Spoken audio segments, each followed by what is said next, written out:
Reflections from Torch Trust, focusing on Christian faith and sight loss. Hello and a very warm welcome to Reflections from Torch Trust. I'm Marilyn Baker and this is the show that focuses on faith and disability in today's world. Here at Torch we have a lot of book lovers. Yes, I love a good thriller and also a people story, perhaps a tear-jerker. But Christian books have made a huge difference to help me grow in my faith. And we know how important it is for people with sight loss to have equal access to novels, devotionals and other written resources. But we also know how difficult it can be to find the books you want to read. So Reflections is here to help. This week's episode is the start of our brand new quarterly book talk special, and our theme today is Advent. It may seem far away here at the beginning of November, but I have a feeling it'll be here before we know it. We asked Torch's own Susie James, a keen reader and book lover, to give us the lowdown. So, Susie, tell us what are some of the books that you are here to talk to us about today? Well, the first thing I'm here to talk about is actually a free gift. So anybody who's listening, who has registered with Sight Loss, you are welcome to contact us and to receive this resource for yourself for Advent and Christmas. So this one is some reflections from a book by someone called Michael Mitten, and it's called A Handful of Light.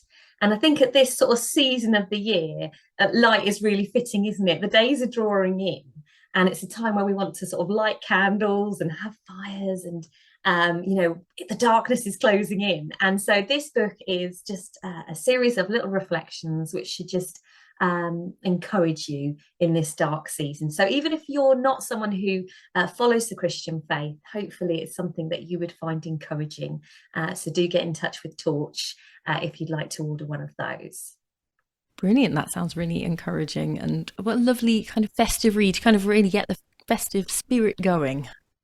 Absolutely. And we've got a few other resources for Christmas. And I know some people might be groaning. Thankfully, the Christmas music hasn't quite started in the supermarkets yet, but we are heading that way.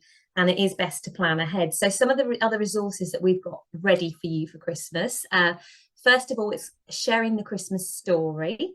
That's by a lady called Sally Welch. And that is kind of a book thinking through Advent, so you kind of got different bits for each week, looking at the story of Christmas through, again, she's picked up on this theme of light, promise, mystery, love, peace and hope. So that'll be interesting to unpack. Obviously Christmas is about more than just getting sure you've got the tinsels and the right recipe cards ready. One of the other books that we've got is by someone called Tim Chester. And he's guiding us through some of the verses in the Gospel of John. And again, John's got this theme of light. And so his book is called The One True Light. And they're sort of short meditative readings. So that's kind of for someone who's wanting to find out a little bit more about Jesus and to spend some time with Jesus in that busy run up to Christmas. And then the next one I read myself last Christmas, funnily enough, and it's called Rescuing Christmas, The Search for Joy That Lasts. And what kind of appealed to me in the title was this idea of rescuing Christmas, because sometimes for me it feels like Christmas is so hidden under all of the commercialism.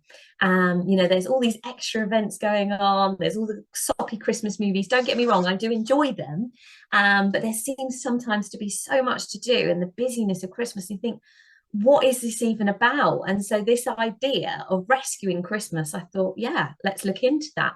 And it's an ever such good value for money because it's $2.99. So it's sort of something I could pick up and buy and not worry too much about spending the pennies. And it's only a short book, but actually it had so much food for thought. And I don't want to give away the punchline of what the book's about, but I actually passed it on to our minister and we ended up doing a series at church based on that book. So if you're interested in something that's going to kind of provoke some thought, I would encourage you to have a look at that, Rescuing Christmas by Carl Lafferton. And then another one we've got is Tidings of Comfort and Joy. And this is by Pam Rhodes, who some people will of course know from her times on Songs of Praise. And I've been enjoying some of the novels that she's written, which again you can get through Torch.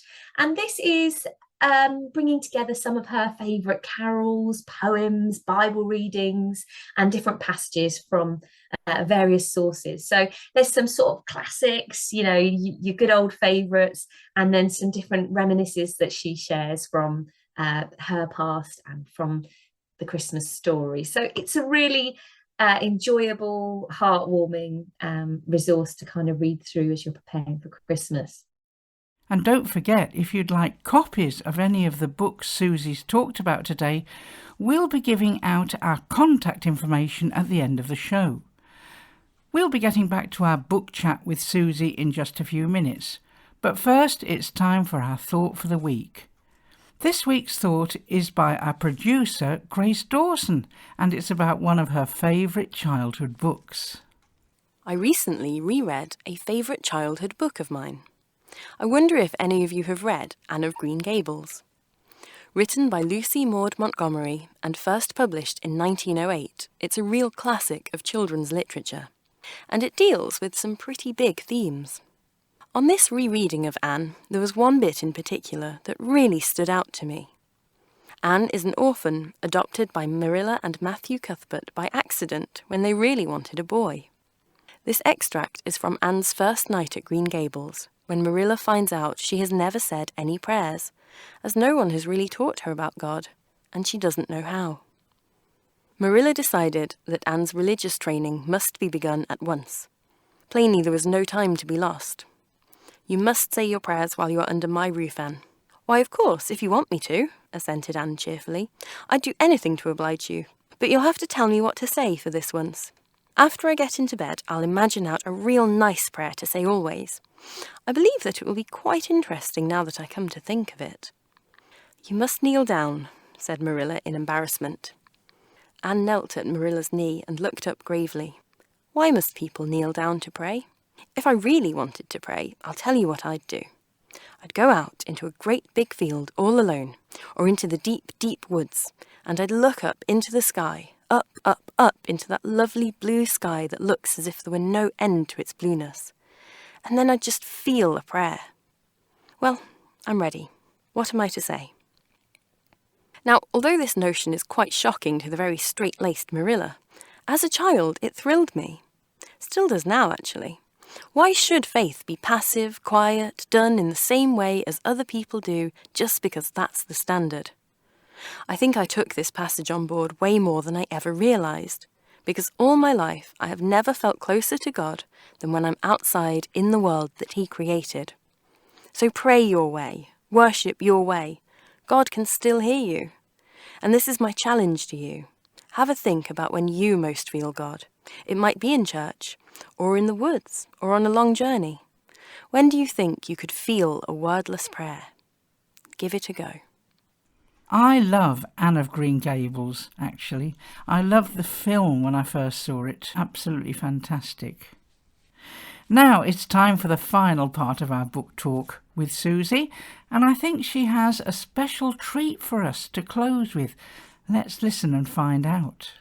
So, Susie, we're back with you again now. Now, have you got anything else on your list of wonderful books that we could be reading?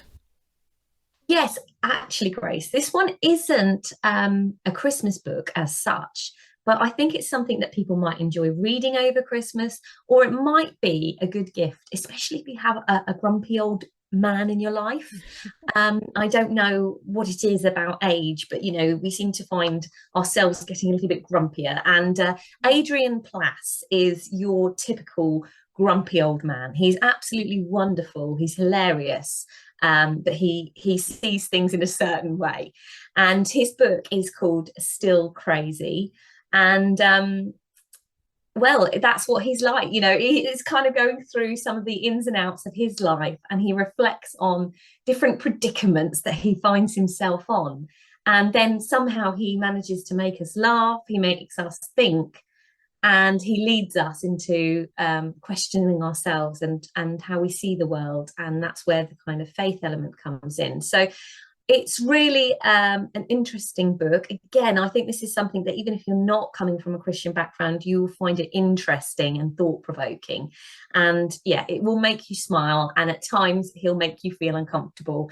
And Adrian Plass is someone who's written many, many books. And I've been fortunate enough to see him live when he was on tour with Jeff Lucas in Luton. And yeah, he just has that way with words to really get you thinking. And so, yeah, I would encourage people to have a look into that, perhaps for themselves or for someone else as a gift. Fantastic. Well, that sounds like a really interesting book. And I mean, I'm starting to feel really festive now, even though it's only the start of November. These recommendations are, I'm looking forward to some Advent reading. And of course, it is the perfect time to start thinking about what you might want to read over Advent. I mean, it's always good to be prepared. So brilliant. Thank you so much for speaking with us about these books. Yeah, thank you for having me. I look forward to joining you next time. And just before you go, Susie, I hear you've got a little special treat for us. Yes, so we've got a little extract for you from the book Sharing the Christmas Story, which was written by Sally Welch. It's an Advent book which explores two questions, really. What is the Christmas story about, and how do we share it? And I was just looking through it, and I thought that this little extract was really interesting, and I hope it's an encouragement to you as well. John chapter 1, verses 1 to 14.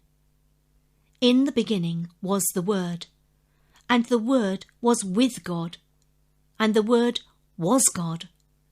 He was with God in the beginning. Through him all things were made. Without him nothing was made that has been made. In him was life, and that life was the light of all mankind. The light shines in the darkness, and the darkness has not overcome it. There was a man sent from God, whose name was John. He came as a witness to testify concerning that light, so that through him all might believe. He himself was not the light. He came only as a witness to the light. The true light that gives light to everyone was coming into the world. He was in the world, and though the world was made through him, the world did not recognize him. He came to that which was his own, but his own did not receive him. Yet to all who did receive him, to those who believed in his name, he gave the right to become children of God. Children born not of natural descent, nor of human decision, or a husband's will, but born of God. The Word became flesh and made his dwelling among us. We have seen his glory, the glory of the one and only Son, who came from the Father, full of grace and truth. Reflection. In recent years, I have begun to learn passages from the Bible. Those I find most helpful in challenging situations, and the episodes I draw comfort or hope from. This is as a response to my growing awareness of the strength that can be drawn from recitation, using it both as a form of meditation and when written resources are not available. One of the first passages I learnt was this one, and it has remained my favourite. I recite it every morning and often during the day, and it has become a dear friend. The words are so rich and so profound, containing as they do the essence of the gospel, particularly verse 5. The light shines in the darkness, and the darkness has not overcome it. The church I serve now is typical of many rural churches in that its congregation is an ageing one. There are young families, and they enliven the Sunday club, engage with messy church, and enjoy the big festivals. However, the prayer warriors, the regular attenders, the core congregation are further on in years. This used to discourage me, particularly when I took services in previous churches where the congregation would often number only 10 or 20 and everyone would be over 70. But then I began to do some maths. If there were 15 to 20 congregants at an average age of 60, That would be between 900 and 1200 years of human experience gathered in one place. Corporately, they would have experienced a great deal. As one body, they would have known the death of someone they loved and supported someone facing a life-shortening illness. As one body, they would have given birth, experienced great love and deep unhappiness, witnessed the best and worst that human beings can be. They would have endured sickness, poverty and unemployment, but also rejoiced in marriage, personal fulfillment, and lived in happiness. And, Sunday by Sunday, they have gathered, and still do, bringing all those years and offering them at the altar, praising God in a building which in its turn might have been standing for hundreds of years. The building might have been hosting such gatherings through the centuries, its walls soaked in prayers, tears and rejoicing, celebrating the existence of the one who makes it all make sense, the one whose life is light, a light for all peoples. There will have been times of great doubt during those years, doubt felt by individuals and whole communities, as sickness, failed harvests or conflict assailed them. But faith has continued. Trust in the light witnesses to the fact that the light has not been overcome by the darkness. During the season of Advent, members of the church I used to serve fix a star to the church flagpole. Made of metal poles wrapped in fairy lights, the star cannot be seen during the day, but in the dark it shines brightly, echoing the hope of the centuries, passing on the light of that first star, announcing God's gift of mercy and love to all people. And what can we do? We can rejoice in the light that shines in the darkness, take comfort from the fact that the darkness has not overcome it, and shine as lights ourselves so that the darkness that others are experiencing doesn't overcome them. I'm sorry to say we're all out of time for today. I do hope you've enjoyed our Book Talk special, and remember to get hold of the books discussed in today's show. Just get in touch with Torch. The number to call is 01858 438 260, or you can email info@torchtrust.org. Our accessible lending library and bookshop are both full of wonderful Christian literature and resources. So if none of today's books have tickled your fancy, why not have a chat with our lovely client services team and find the right book for you? And if you'd like more information on books from Torch, sign up for What's New, our quarterly magazine. Again, the number to call is 01858 438 260, or email info@torchtrust.org. We'll be back next week with our Remembrance Sunday episode, so don't forget to tune in. Until then, from me, Marilyn, and everyone on the Reflections team, goodbye and God bless. You've been listening to Reflections from Torch Trust.